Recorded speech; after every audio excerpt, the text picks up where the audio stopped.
Avez-vous déjà remarqué comment un seul verset biblique peut prendre une vie propre une fois sorti de son contexte? Une courte phrase, détachée du passage plus large, devient une sorte de slogan répété sur des tasses à café, imprimé sur des t-shirts et utilisé comme s'il s'agissait d'une garantie spirituelle. C'est presque comme si l'écriture était traitée comme un sortilège magique. Prononcez les bons mots et l'univers doit obéir. Mais la Bible n'a jamais été destinée à être utilisée de cette manière. Chaque verset appartient à une histoire plus grande. Les paroles de Jésus, les enseignements de Paul, les chants de David, aucun d'entre eux n'existe de manière isolée. Lorsque nous les citons sans contexte, nous manquons souvent le sens plus profond que Dieu voulait. Et parfois, nous déformons même sa vérité en quelque chose qu'elle n'était pas censée être. C'est pourquoi apprendre le vrai contexte est important. Il ne s'agit pas de gagner un quiz biblique ou de s'attarder sur de petits détails, mais d'entendre plus clairement la voix de Dieu. Pensez-y. Si Jésus avait vraiment promis que tout ce que vous demandiez apparaîtrait instantanément, pourquoi tant de prières semblent-elles rester sans réponse? Si Paul avait vraiment dit que l'argent lui-même est mauvais, pourquoi des croyants fidèles dans l'Écriture vivaient-ils avec une grande richesse? Si Salomon a écrit sur la vision, approuvait-il des séminaires de leadership modernes ou pointait-il vers quelque chose de bien plus grand? Dans ce parcours, nous allons décortiquer certains des versets les plus couramment cités à tort. Demandez et l'on vous donnera. L'amour de l'argent est la racine de toutes sortes de maux.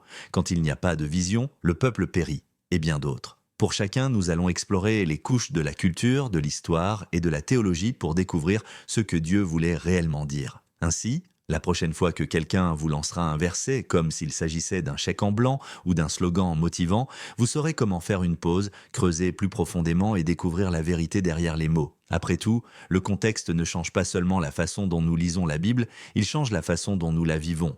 Demandez, et l'on vous donnera, cherchez, et vous trouverez, frappez, et l'on vous ouvrira. À première vue, Matthieu 7,7 semble être la garantie spirituelle ultime.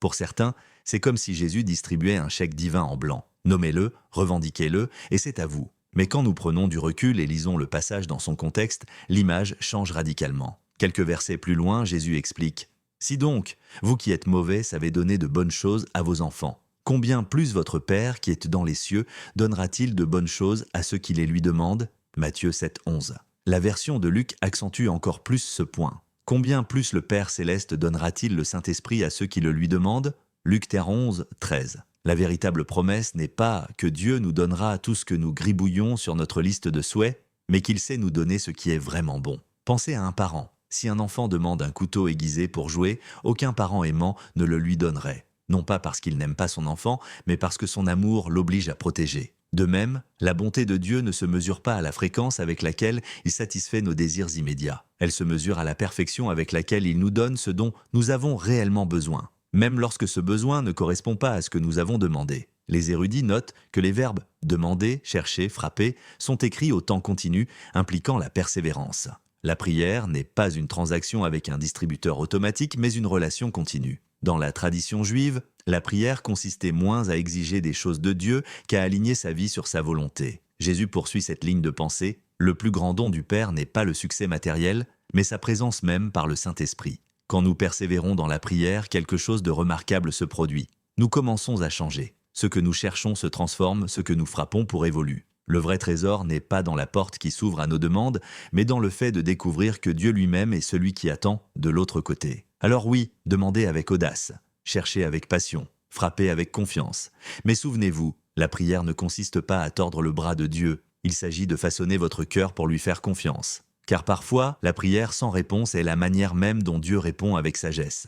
Peu de versets sont cités à tort aussi souvent que de l'argent est la racine de tous les maux. Les gens le répètent comme si la Bible condamnait chaque dollar de votre compte bancaire. Mais ce n'est pas ce que Paul a réellement écrit. Dans 1 Timothée 6,10, ces mots sont bien plus précis, car l'amour de l'argent est une racine de toutes sortes de maux. Remarquez la différence, l'argent lui-même n'est pas mauvais. Le danger réside dans notre attachement à celui-ci, notre adoration de celui-ci, notre croyance qu'il peut nous apporter une sécurité ultime. L'argent est neutre. Il peut servir à acheter de la nourriture pour une famille affamée ou à corrompre un juge. Il peut construire un hôpital ou financer une addiction destructrice. Le problème n'est jamais l'outil lui-même, mais le maître qu'il devient lorsque nos cœurs s'y accrochent. C'est pourquoi Jésus a averti dans Matthieu 6,24 « Vous ne pouvez pas servir Dieu et l'argent ».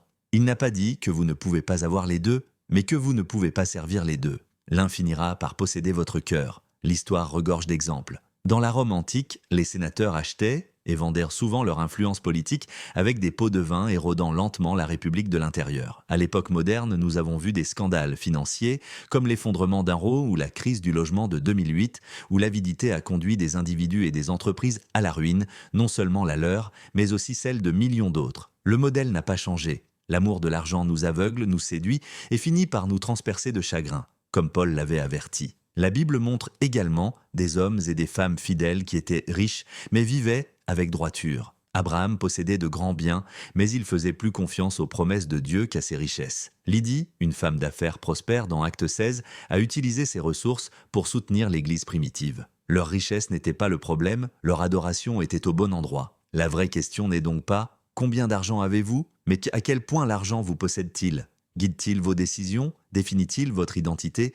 Pousse-t-il discrètement Dieu en marge de votre vie? Car l'argent fait un merveilleux serviteur, mais un terrible maître. En fin de compte, Paul n'écrivait pas une règle sur les comptes bancaires, il lançait un avertissement concernant une dévotion mal placée. Si nous laissons la richesse prendre la place de Dieu, elle ne cessera jamais de demander plus.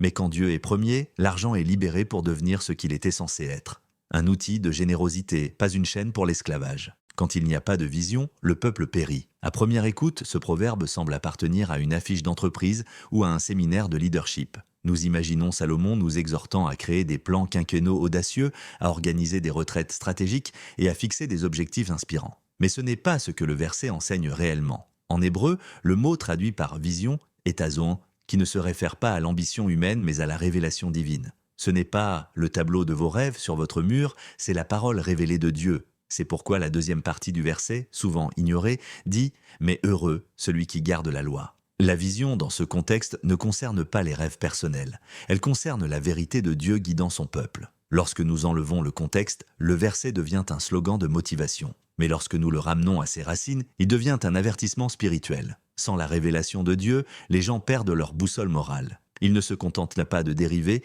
ils se défont. Le livre des Juges l'illustre parfaitement. En ce temps-là, il n'y avait point de roi en Israël. Chacun faisait ce qui lui semblait bon à ses yeux. Sans la parole de Dieu pour les guider, le chaos et la corruption ont consumé la nation. Même en dehors des Écritures, l'histoire montre des schémas similaires. Les sociétés qui abandonnent la vérité pour la préférence personnelle tombent souvent dans l'instabilité. Dans l'Athènes antique, lorsque les philosophes ont remplacé l'ordre divin par la spéculation humaine, les divisions internes ont affaibli la ville. Dans notre monde moderne, nous voyons d'innombrables livres d'auto-assistance et manuels de leadership, pourtant l'anxiété, la confusion et la désillusion continuent d'augmenter. Pourquoi ? Parce que sans une norme supérieure, la vision humaine seule ne peut satisfaire. Cela ne signifie pas que la planification et le leadership n'ont pas d'importance, ils en ont. Mais Proverbe 29-18 nous rappelle la fondation. La vraie direction ne commence pas avec un tableau blanc, mais avec la parole de Dieu. La vraie vision n'est pas de demander « quel est mon rêve ?», mais plutôt « qu'a dit Dieu ?» Ainsi, si les séminaires de vision casting peuvent stimuler la motivation, seule la révélation de Dieu peut ancrer une vie. Sans elle, même les meilleures stratégies s'effondrent. Avec elle, même les étapes les plus simples sont stables. C'est par ces meurtrissures que nous sommes guéris. Peu de versets sont cités plus souvent dans les conversations sur la maladie et la guérison. Pour beaucoup, cela devient une déclaration. Si vous êtes malade, il suffit de réclamer cette promesse et votre corps sera restauré. Mais une lecture plus attentive montre que ce verset pointe vers quelque chose de bien plus profond qu'un soulagement temporaire d'une maladie physique. Ésaïe 53 décrit le serviteur souffrant, le Messie, qui porterait la punition de nos péchés. Observez les mots environnants, transgression, iniquité, paix, ce ne sont pas des termes médicaux. C'est le langage de la culpabilité et du pardon. Les meurtrissures sont les coups brutaux que Jésus a endurés avant la croix, et la guérison ne concerne pas principalement la grippe, la fièvre ou les blessures. Il s'agit de la relation brisée entre l'humanité et Dieu. L'apôtre Pierre le dit très clairement dans 1 Pierre 2,24, « C'est par ces meurtrissures que vous avez été guéris, car vous étiez comme des brebis égarées, mais maintenant vous êtes retournés vers le berger. » C'est le langage du salut. La maladie la plus profonde est le péché, et la croix est le remède. Cela signifie-t-il que Dieu ne guérit jamais physiquement ? Pas du tout. Jésus a guéri les aveugles, les boiteux et les malades pendant son ministère, et les chrétiens à travers l'histoire ont connu des guérisons miraculeuses. Pourtant, Ésaïe 53 n'est pas une garantie que chaque croyant évitera la maladie dans cette vie. Même dans le Nouveau Testament, des fidèles comme Timothée et Trophime ont lutté contre la maladie. Paul lui-même portait ce qu'il appelait une écharpe dans la chair. Considérez le contraste. Si Jésus n'était venu que pour guérir les corps, il aurait pu établir une clinique permanente en Jérusalem. Mais il a choisi la croix, car sa mission était plus vaste. Le salut éternel, pas un soulagement temporaire. La guérison physique dure une saison. La guérison spirituelle dure éternellement. En fait, l'histoire chrétienne offre d'innombrables exemples de croyants qui, bien que jamais guéris de leurs maux, ont vécu de puissants témoignages de foi. Leur vie nous rappelle que la grâce de Dieu est suffisante même lorsque la guérison ne vient pas. Et au-delà de cette vie, la résurrection promet un avenir où chaque maladie, chaque blessure, chaque douleur aura disparu pour toujours. Alors, priez pour la guérison. Croyez que Dieu peut accomplir des miracles, mais n'oubliez jamais que le plus grand miracle a déjà eu lieu. Par les meurtrissures du Christ, le pouvoir du péché a été brisé et l'éternité a été assurée. Toutes choses concourent au bien. Romains 8, 28 est l'un des versets les plus réconfortants et les plus mal utilisés de toute la Bible. Beaucoup l'interprètent comme signifiant « quoi qu'il arrive, tout finira bien ». Perdre votre emploi, un meilleur est à venir. Rupture, votre âme sœur arrive bientôt. Renverser du café sur votre chemise, ça doit faire partie du plan de Dieu. Mais Paul n'offre pas une version chrétienne de la pensée positive. Premièrement, remarquez à qui s'adresse cette promesse, à ceux qui aiment Dieu, à ceux qui sont appelés selon son dessein. Ce n'est pas une garantie universelle. Deuxièmement, le bien ne signifie pas le confort, le succès ou une navigation sans heurts. Le verset suivant clarifie le but, être conformes à l'image de son Fils, Romains 8, 29. Autrement dit, la définition du bien selon Dieu est de vous former pour ressembler davantage à Jésus. Cette formation se fait souvent à travers la souffrance. Paul, dans le même chapitre, parle de difficultés, de persécutions et même de la mort. Pourtant, il insiste sur le fait qu'aucune de ces choses ne peut faire dérailler le plan de Dieu. Pensez à Joseph dans la Genèse, trahi par ses frères, vendu comme esclave, faussement accusé et laissé en prison. Des années plus tard, il a pu regarder en arrière et dire « Vous aviez médité de me faire du mal, Dieu l'a changé en bien » Genèse 50, 20. Le bien n'était pas que sa vie était facile, c'était que les desseins de Dieu s'étaient accomplis à travers ses épreuves. Considérez aussi Job. Dépouillé de sa famille, de sa richesse et de sa santé, Job a découvert que le bien que Dieu opérait n'était pas une restauration immédiate, mais une connaissance plus profonde de qui est Dieu. Ces paroles célèbres « Mon oreille avait entendu parler de toi, mais maintenant mon œil t'a vu » montrent la transformation que la souffrance a produite. Dans notre monde moderne, il est facile de réduire Romains 8, 28 à un slogan de motivation rapide. Mais le sens de Paul est plus profond. Perdre un emploi ne mènera peut-être pas à la carrière de vos rêves, mais cela peut faire grandir votre patience, votre confiance et votre humilité. Une période douloureuse ne fonctionnera peut-être pas comme vous l'aviez prévu, mais elle pourra affiner votre foi d'une manière que le confort n'aurait jamais pu. La promesse n'est pas que chaque chapitre de votre vie sera agréable, la promesse est que l'auteur tisse chaque chapitre dans une histoire qui vous rend plus semblable au Christ. Et cette histoire ne se termine pas dans le désespoir, elle se termine dans la gloire. Alors la prochaine fois que la vie vous semblera injuste ou dénuée de sens, souvenez-vous, la définition du bien selon Dieu est plus grande que la nôtre. Il ne s'agit pas seulement de survivre au présent, il s'agit de nous préparer pour l'éternité. Elle est plus précieuse que les rubis. Cela sonne poétique, n'est-ce pas ? Vous trouverez ce verset sur des cartes de fête des mères, lors de conférences pour femmes ou sur des publications en calligraphie élégante en ligne. Les gens l'utilisent souvent pour affirmer la valeur des femmes.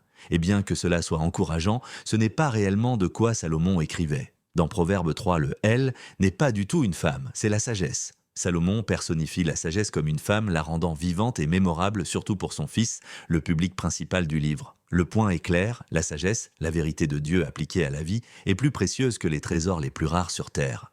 Le verset continue « Rien de ce que tu désires ne la vaut ». C'est un défi frappant. Pensez à toutes les choses dont les gens rêvent. Le succès, le confort, la sécurité, les relations, la reconnaissance. L'Écriture insiste sur le fait que la sagesse les surpasse toutes. Pourquoi ? Parce que sans sagesse, toute autre bénédiction peut être gaspillée. La richesse sans sagesse peut détruire des familles. L'influence sans sagesse peut corrompre des nations. Mais avec la sagesse, les bénédictions sont préservées et multipliées. L'histoire et l'expérience le prouvent.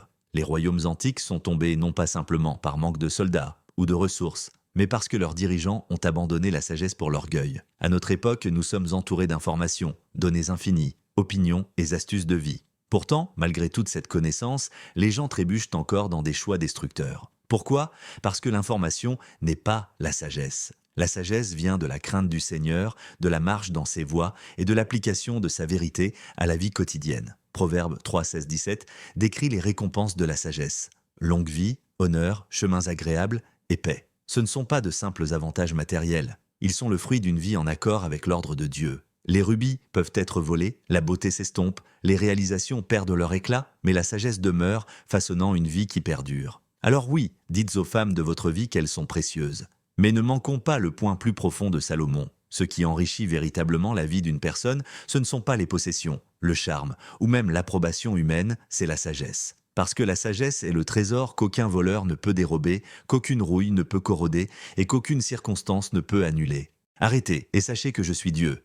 Vous avez probablement vu ces mots au-dessus d'un lac calme au lever du soleil, encadrés sur un mur ou imprimés sur une tasse à café. Cela ressemble à un doux appel à se détendre, à respirer et à avoir un moment de calme. Mais dans le psaume 46, la scène n'est pas tranquille. Elle est chaotique. Les montagnes s'écroulent, les nations s'agitent, la terre tremble. Dans ce contexte, arrêter ne concerne pas une sérénité de type spa. C'est un commandement d'arrêter de lutter, de cesser de résister à Dieu et de reconnaître sa souveraineté au milieu du tumulte.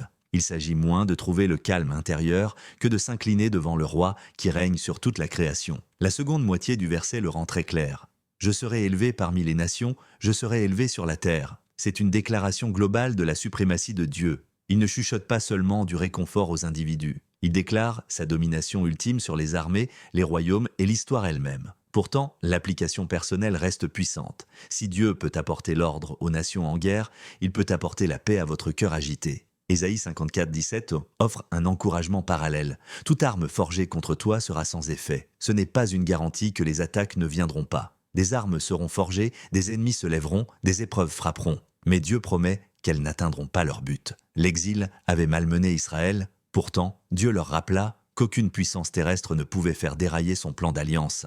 La même vérité s'applique aux chrétiens aujourd'hui. Jésus lui-même a averti « Dans ce monde, vous aurez des tribulations. Mais prenez courage, j'ai vaincu le monde. » Jean 16, 33. La promesse n'est pas une vie sans problème, mais un Dieu invincible. Regardez Paul, naufragé, battu, emprisonné. Des armes ont été forgées, mais aucune n'a réussi à arrêter l'Évangile ou à le séparer de l'amour du Christ. Alors, quand vous entendez ces versets, ne les réduisez pas à des slogans pour une vie facile. Ce sont des cris de guerre de la foi. Ils nous rappellent que dans le chaos, Dieu règne. Dans les conflits, son plan tient bon. Et dans chaque tempête, qu'elle soit mondiale ou profondément personnelle, le dernier mot lui appartient. Et ce mot est victoire.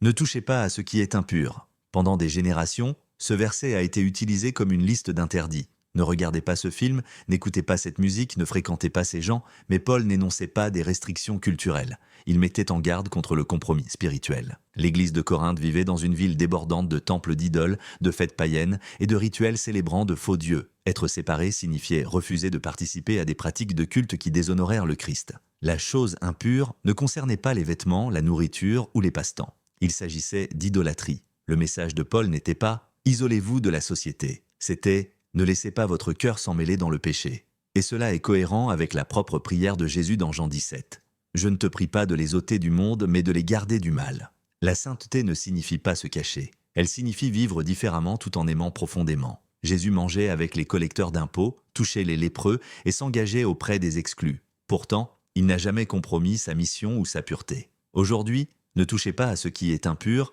pourrait ressembler à refuser de céder aux pressions culturelles qui normalisent le péché. Cela pourrait signifier dire non à des pratiques commerciales qui exigent la malhonnêteté, s'éloigner de relations qui vous éloignent du Christ ou résister à des divertissements qui engourdissent votre conscience. Le but n'est pas la peur de la contamination, mais la confiance d'appartenir à Dieu. Et cela nous amène au cœur de tout ce que nous avons exploré. De demander et l'on vous donnera, à toute arme forgée contre toi sera sans effet. Chaque verset s'enrichit lorsqu'il est lu dans son contexte. Ce ne sont pas des slogans superficiels ou des citations de motivation. Ce sont des paroles vivantes au sein d'une histoire vivante. Le danger de mal citer l'Écriture ne réside pas seulement dans l'inexactitude. Il réside dans le fait de manquer la voix de Dieu. Lorsque nous plions la Bible pour l'adapter à nos désirs, nous perdons de vue son cœur. Mais lorsque nous la lisons dans son contexte, nous découvrons un Dieu plus sage que nos requêtes, plus grand que nos peurs et plus fidèle que notre imagination. Alors la prochaine fois que vous entendrez quelqu'un citer un verset comme une solution rapide ou une phrase accrocheuse, faites une pause. Demandez quel est le contexte, parce que lorsque vous connaissez toute l'histoire, vous ne vous contentez pas de citer l'Écriture, vous la laissez façonner votre vie.